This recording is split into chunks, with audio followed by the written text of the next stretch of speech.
안녕하세요. 혹시 언어 교환할 때 무슨 얘기할지 좀 막막할 때 있지 않으세요?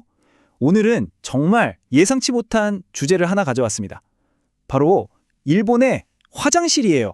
네, 맞아요. 화장실 문화에 대해 한번 깊이 들어가 볼게요.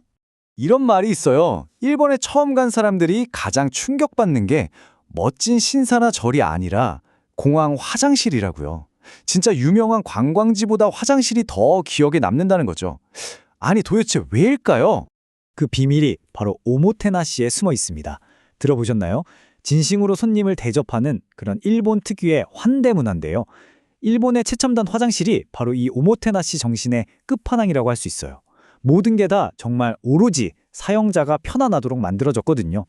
자, 그럼 이 놀라운 화장실이 어떻게 지금의 모습이 됐는지 그 변천사를 한번 따라가 볼까요? 이야, 정말 엄청난 변화 아닌가요? 바로 몇십 년 전까지만 해도 일본 화장실은 대부분 와시키라고 하는 이렇게 쪼그려 앉는 방식이었어요. 솔직히 다리도 아프고 좀 힘들잖아요? 그런데 지금은 워실릿이라는 이름으로 더 유명한 진짜 기능이 어마어마한 최첨단 변기가 완전히 대세가 된 거죠.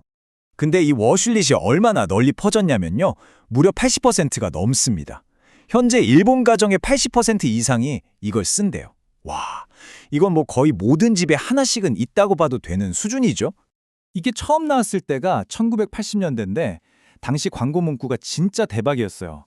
엉덩이도 씻고 싶어 해요. 좀 파격적이죠? 근데 이 말이 사람들 마음을 확 사로잡은 거예요.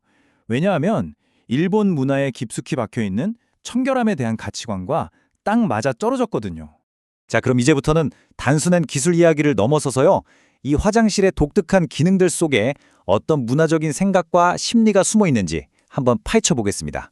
이게 진짜 재밌어요. 다음 기능을 이해하려면 하지라이라는 기념을 꼭 알아야 해요. 이게 뭐냐면 일종의 수줍음, 부끄러움 같은 건데요. 특히 다른 사람에게 뭔가 민망한 모습을 보이거나 폐를 끼치는 걸 극도로 꺼리는 마음을 말해요. 아니 근데 이 부끄러움이라는 감정이랑 화장실 기능이 대체 무슨 상관이 있을까요? 궁금하시죠?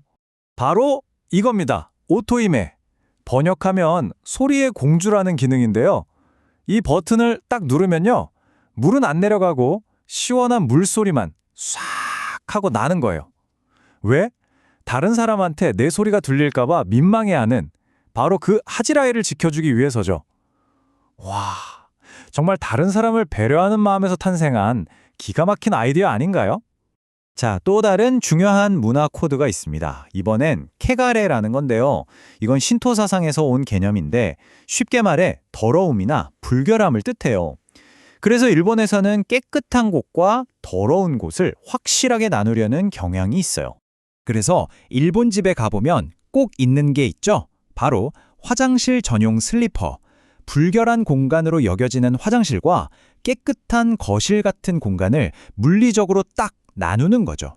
이거 많은 외국인 분들이 깜빡하고 화장실 슬리퍼 신고 거실로 그냥 나왔다가 아차 하는 경우 진짜 많아요.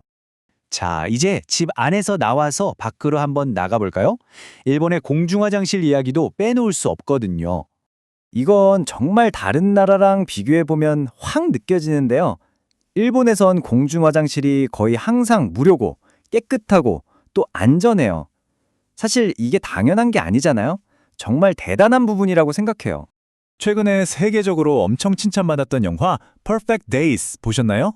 도쿄의 화장실 청소부 이야기인데 이 영화를 보면 공공장소를 깨끗하게 만드는 일이 얼마나 존중받는 일인지 느껴져요. 그냥 청소가 아니라 존엄한 노동으로 보는 거죠. 자, 어떠셨어요? 정말 흥미롭죠? 이제 이 재미있는 주제로 여러분의 언어 교환 파트너랑 신나게 이야기해 볼 시간이에요. 제가 대화에 필요한 몇 가지 팁을 드릴게요. 일단 대화할 때 꼭 필요한 핵심 단어들부터 짚고 갈게요. 워슐릿 또는 비데, 그리고 청결함, 또 아까 말했던 수줍음, 하지라이도 좋고요. 예전 방식인 쪼그려 앉는 변기도 알아두면 좋겠죠? 마지막으로 공중화장실, 이 단어들만 알아도 대화가 훨씬 풍성해질 겁니다. 자, 첫 번째 질문. 이런 건 어때요?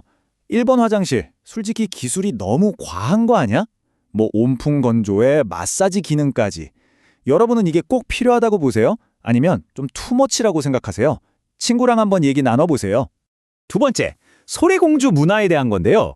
여러분 나라에서는 화장실에서 나는 소리, 이런 거 신경 쓰는 편인가요? 일본의 이런 수줍은 문화에 대해서는 어떻게 생각하는지 서로의 문화 차이를 얘기해보면 정말 재밌을 거예요. 그리고 마지막 세 번째 주제. 여러분 나라의 공중화장실은 어때요? 일본처럼 깨끗한가요? 아니면 좀 다른가요? 공중화장실을 깨끗하게 쓰기 위한 어떤 규칙이나 시스템이 있는지도 한번 나눠보세요. 이것도 진짜 흥미로운 대화 주제가 될 거예요. 오늘 우리가 나눈 이 화장실 이야기가 여러분의 언어 교환을 더 즐겁고 풍성하게 만들어줬으면 좋겠습니다. 기억하세요. 모든 대화는 새로운 세계로 떠나는 작은 모험이니까요. 그 여정을 즐기시길 바랍니다.